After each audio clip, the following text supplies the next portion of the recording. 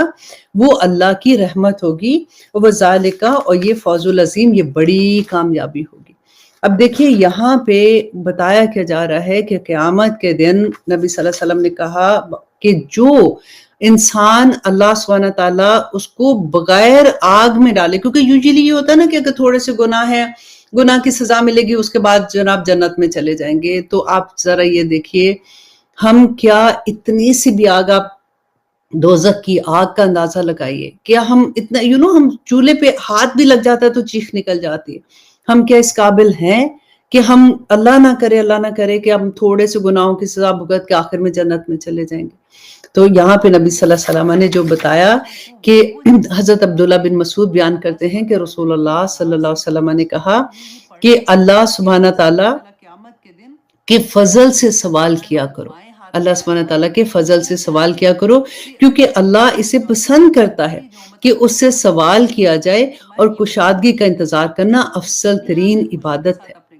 اب اللہ سبحانہ تعالیٰ سے جب آپ سوال کرتے ہیں نا، سوال مینس دعا کرنا، ٹھیک ہے، جب ہم دعا کرتے ہیں تو اللہ سبحانہ تعالیٰ کے فضل کا واسطہ دیا کریں، اللہ سبحانہ تعالیٰ کے رحمت کا واسطہ دیا کریں، اور ہمیں نبی صلی اللہ علیہ وسلم نے سکھایا تھا، اللہم انی اسألک من فضلک العظیم، اے اللہ میں تیرے عظیم فضل کے ساتھ دعا کرتی ہوں کہ یہ میری دعا یہ قبول کر لے، اور اللہ سبحانہ تعالیٰ آخرت میں ہمیں جنت الفردوس میں جگہ دے دینا۔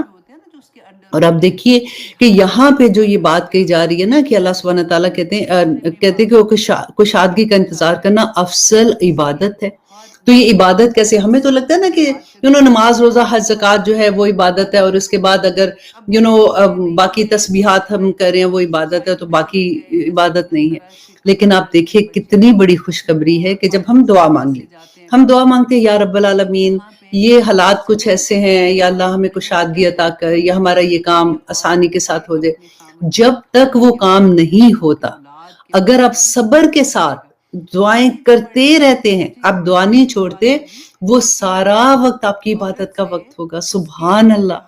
سارا وقت جب تک آپ کی دعا قبول نہیں ہوتی، وہ پورے دن، وہ پوری رات آپ کی عبادت میں ہوگی۔ اللہ اکبر۔ دیکھیے یہ بڑی خوبصورت آگے بات آئے گی، دعاؤں کی جب بات آتی ہے نا کہ دعا قبول جب نہیں ہوتی ہے تو پھر کیا وجہ ہوتی ہے، اور پھر کتنا اس کا اجر ملتا ہے، تو قیامت کے دن انسان کہے گا یا رب العالمین میں تو کوئی دعا ہی قبول نہ ہوتی جو میں نے دنیا کے لیے مانگی تھی، کیونکہ اتنا اجر آخرت میں مل رہا ہوگا۔ اور پھر دیکھیے جب ہم جاتے ہیں مسجد میں داخل ہوتے ہیں تو ہم دعا کرتے ہیں کہ اللہم افتح لی، اے اللہ کھول دے میرے لیے ابواب رحمتی کا، اپنے رحمت کے دروازے میرے لیے کھول دے۔ اور جب ہم وہاں سے نکلتے ہیں تو ہم دعا کرتے ہیں اللہم انی اسألک من فضلک، اے اللہ تیرے فضل کے ساتھ میں دعا کرتی ہوں کہ جو میں نے دعائیں مانگی ہیں، جو عبادت کیا یا رب العالمین اس کو قبول کرنا۔ ایک اور دعا جو نبی صلی اللہ علیہ وسلم نے سکھائی تھی، بہت خوبصورت دعا ہے، اور یہ دعا جو میں ابھی پڑھوں گی یہ اس کے لیے بھی بہت اچھی ہے کہ جیسے اگر آپ نے کچھ یاد کرنا، سم ٹائم ہوتا ہے نا کہ ہم لگتا ہے کہ چیزیں بھولنا شروع ہو گئے، تو یہ میموری کے لیے بھی بہت اچھی ہے۔ یہ علماء نے بعد میں کہا کہ یہ دعا جو ہے یہ پڑھ کے اپنی میموری کے لیے، جب بھی آپ نے کچھ یاد کرنا ہے تو اس سے پہلے پڑھ لیں، خاص طور پہ حفظ کے اسٹوڈنٹ کو بھی میں کہوں گی کہ یہ یاد کر لیں کہ اللہم افتح علینا حکمتک، اے اللہ کھول دے علینا مجھ پر حکمتک کا، اپنی حکمتوں کو، ونشر اور جاری کر دے علینا ہم پر رحمتک کا، اپنی رحمتوں کو، یا ذا الجلال والاکرام۔ چھوٹی سی دعا ہے کہ اے اللہ میرے اوپر اپنی رحمتوں کے دروازے کھول دے، اپنے فضل کے دروازے کھول دے، یا ذا الجلال والاکرام۔ آخر میں آپ یہ دعا کی کریں گے تو بہت چھوٹی سی دعا ہے، تحریم کو میں نے یہ دعا دی تھی پرنٹ کر کے، کہ آئی تھنک وہ ابھی پوسٹ کر دے گی تاکہ آپ لوگ اس کو اچھے سے یاد بھی کر لیں۔ اور اس کے علاوہ ابو ہریرہ کہتے ہیں کہ نبی صلی اللہ علیہ وسلم نے فرمایا کہ تم میں سے کسی شخص کو اس کے عمل جنت میں داخل نہیں کریں گے۔ صحابہ نے فرمایا کہ یا رسول اللہ کیا آپ کے بھی؟ تو نبی صلی اللہ علیہ وسلم نے فرمایا کہ ہاں مجھ کو بھی، سوائے اس کے کہ اللہ مجھے اپنے فضل اور رحمت سے ڈھانپ لے۔ سبحان اللہ۔ تو اللہ کے فضل کی دعا مانگا کریں، اللہ سبحانہ تعالیٰ کی رحمت کی دعا مانگا کریں۔ اور حضرت انس بیان کرتے ہیں کہ رسول اللہ صلی اللہ علیہ وسلم نے فرمایا کہ جب جس مسلمان کے بھی 3 بچے، نابالغ بچے فوت ہو جاتے ہیں تو اس کو اللہ سبحانہ تعالیٰ اپنے فضل اور رحمت سے جنت میں داخل کرے گا۔ اللہ اکبر۔ اللہ سبحانہ تعالیٰ ہمیں توفیق عطا کرے کہ ہم اللہ سبحانہ تعالیٰ کے پیغام کو سمجھ سکیں، ہم اپنے دین کو سمجھ سکیں۔ اتنا آسان دین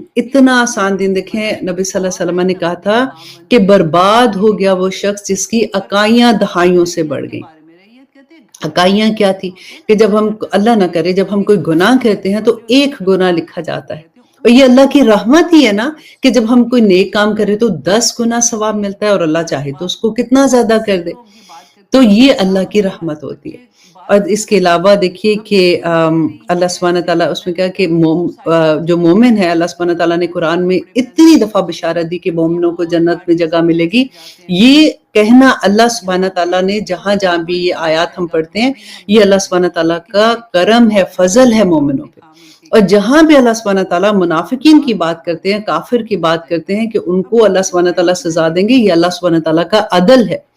اور اسی سے ڈرنا چاہیے۔ اللہ سبحانہ تعالیٰ کی رحمت کی امید ضرور رکھنی چاہیے، لیکن آپ یہ نہ سوچیں کہ جو دل چاہے ہم لوگ کرتے رہیں تو اللہ سبحانہ تعالیٰ بخش دیں گے، کوئی بات نہیں۔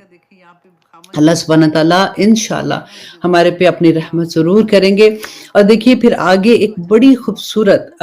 حدیث تھی جو میں آپ کے ساتھ شیئر کرنا چاہ رہی تھی کہ حضرت امام احمد بن حنبل، یہ حدیث کا میں حوالہ بھی آپ کو دے دیتی ہوں کہ 5465 مسند احمد کی حدیث ہے۔ احمد بن حنبل روایت کرتے ہیں کہ حضرت قبیصہ، اب یہ غور سے آپ نے سننا ہے، اور یہ آپ نے لکھ لیں، چھوٹی سی آیت ہوگی جو آپ کو جیسے یاد کرنی ہوگی، چھوٹی چھوٹی سی دعائیں ہوتی ہیں جو ہم یاد کر لیتے ہیں، کیونکہ اجر اتنا بڑا ہوتا ہے نا، تو کئی دفعہ یہ ہوتا ہے، اس لیے میں یہاں پہ حوالہ بھی دے رہی ہوں کہ لگتا ہے کہ اچھا یہ پتہ نہیں اپنے پاس سے بات ہو گئی ہے، یہ ہے بھی ٹھیک بات کہ نہیں ہے، کہ حضرت قبیصہ بن مخارق کہتے رضی اللہ عنہ بیان کرتے ہیں کہ میں رسول اللہ صلی اللہ علیہ وسلم کے پاس گیا، اور میں نے ان کو جا کے یہ کہا کہ انہوں نے، نبی صلی اللہ علیہ وسلم نے پوچھا کہ قبیصہ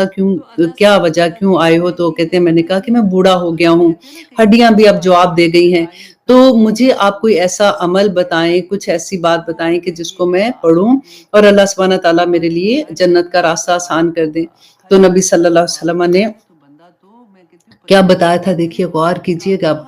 کہ آپ صلی اللہ علیہ وسلم نے فرمایا، قبیصہ تم جس پتھر، درخت یا کچی اینٹ کے پاس سے گزرو گے تو وہ تمہارے لیے بخشش طلب کرے گی۔ آپ دیکھیں جس پتھر اور جس آپ درخت کے پاس اور جس کچی اینٹ کے پاس سے گزرو گے تمہارے لیے بخشش کی دعا کرے گی۔ اے قبیصہ جب تم فجر کی نماز ادا کر لو تو 3 بار یہ کلمات کہو، سبحان اللہ العظیم و بحمدہ، چھوٹی سی ہے، سبحان اللہ العظیم و بحمدہ، یہ تم 3 دفعہ، صرف فجر کی نماز کے بعد آپ نے 3 دفعہ کہا کہ یہ پڑھ لو تو یہ جہاں سے تم گزرو گے تمہارے لیے مغفرت کی دعا کرے گی۔ اور اس کے علاوہ نبی صلی اللہ علیہ وسلم نے ایک اور بہت خوبصورت دعا حضرت قبیصہ کو بتائی کہ تمہارے لیے ایک اور دعا بھی ہے کہ جب بھی تم یہ دعا پڑھو گے، تو انہوں نے کہا کہ ایوری ڈے یہ پڑھا کرو کہ اندھے پن، کوڑ اور فالج سے تمہیں عافیت مل جائے گی۔ آپ دیکھیں کہ اندھے پن، کیونکہ آپ اگر سیرہ پڑھیں گے نا تو آپ دیکھیں گے کہ بہت سے صحابہ ایسے تھے جو آخری عمر میں جب ان کو نظر نہیں آتا تھا، اندھے ہو گئے تھے۔ ابھی بھی آپ دیکھیں کہ بہت سے لوگوں کے ساتھ نظر کا ایسا معاملہ ہوتا ہے، جب ہماری عمریں بڑی ہو جاتی ہیں تو اس سے عافیت مل جائے گی، کوڑ سے عافیت مل جائے گی، اور سب سے بڑی فالج سے۔ فالج تو آپ دیکھیں کہ میرا اپنا کیونکہ تجربہ تھا، کیونکہ میری ساس میرے ساتھ رہتی تھی نا، تو جیسے بلڈ پریشر جن لوگوں کو ہوتا ہے ان کے لیے، اور اسپیشلی بلڈ پریشر کے ساتھ جن کو شوگر ہوتی ہے، یہ بڑی ڈینجرس چیز ہوتی ہے۔ ہم سوچتے ہیں کوئی نہیں بلڈ پریشر، میں دوائی نہیں کھاتی، کوئی بات نہیں، لیکن دیکھیں بہت امپورٹنٹ ہوتا ہے، کیونکہ اکثر یہ ہو جاتا ہے کہ آپ رات کو سوتے ہیں تو چھوٹا سا آپ کو کوئی اٹیک ایسا ہوتا ہے، جیسے کہ کوئی ایک چیز، جیسے فار ایگزامپل آپ صبح، اللہ نہ کرے کہ صبح اٹھے تو ایک دم سے لگتا ہے کہ ہیئرنگ چلی گئی ہے، ایک دم سے لگتا ہے کہ بات کرنا، ایک دم سے میموری چلی جاتی ہے، تو یہ جو فالج کا اٹیک ہوتا ہے کئی دفعہ ہوتا ہے، یہ بھی بلڈ پریشر کی وجہ سے ہوتا ہے کہ آپ کی ایک سائڈ جو ہوتی ہے وہ ایک دم سے اس پہ فالج کا اٹیک ہوتا ہے۔ تو یہ دعا پڑھا کرو، نبی صلی اللہ علیہ وسلم نے فرمایا تھا، اسی لیے میں نے آپ کو نمبر دیا ہے کہ آپ لوگوں کو اس کی سیریس پن کا احساس ہو۔ دعا کیا ہے کہ اے کبیسہ یہ دعا کیا کرو، اللہم انی اسألک، اے اللہ میں آپ سے سوال کرتا ہوں، مما عندک، کہ جو کچھ آپ کے پاس ہے، جو کچھ آپ کے پاس ہے اس کا میں آپ سے، اس کی وہ کہتے ہیں نا وسیلے سے میں یہ دعا کرتا ہوں، وَأَفِضْ عَلَيَّ، کہ ڈال دے، انڈیل دے اللہ سبحانہ تعالیٰ مجھ پر، من فضلی کا اپنے فضل کو، وَانشُرْ عَلَيَّ، اور نچھاور کر دے مجھ پر، رحمتی کا اپنی رحمتوں کو، وَأَنزِلْ عَلَيَّ، اور نازل کر دے مجھ پہ، من برکاتک، اپنی برکتوں کو۔ یہ دعا بھی انشاءاللہ تحریم نے پوسٹ کر دی ہوگی، نہیں تو آپ کو فیس بک میں بھی انشاءاللہ مل جائے گی۔ یہ آپ لوگ بھی یاد کر لیں اور اپنے بلکہ لکھ کے اپنے فریج پہ لگا دیں تاکہ آپ لوگوں کو یاد ہو جائے، کیونکہ بہت خوبصورت دعا ہے، چھوٹی سی دعا ہے نا، تو آپ آسانی سے اس کو یاد کر لیں گے انشاءاللہ۔ اور اب دیکھیے کہ یہ سارا معاملہ جو ہوتا ہے کہ دنیا میں ہم دعا کیوں کرتے ہیں، اللہ سبحانہ تعالیٰ ہماری دعاؤں کو قبول کرے، آخرت کا سودا ہے نا، آخرت میں جنت کا سودا کر رہے ہوتے ہیں کہ یا رب العالمین ہمیں جنت الفردوس میں داخل کر دینا، کیونکہ نبی صلی اللہ علیہ وسلم نے کیا فرمایا تھا کہ جنت میں اللہ سبحانہ تعالیٰ کی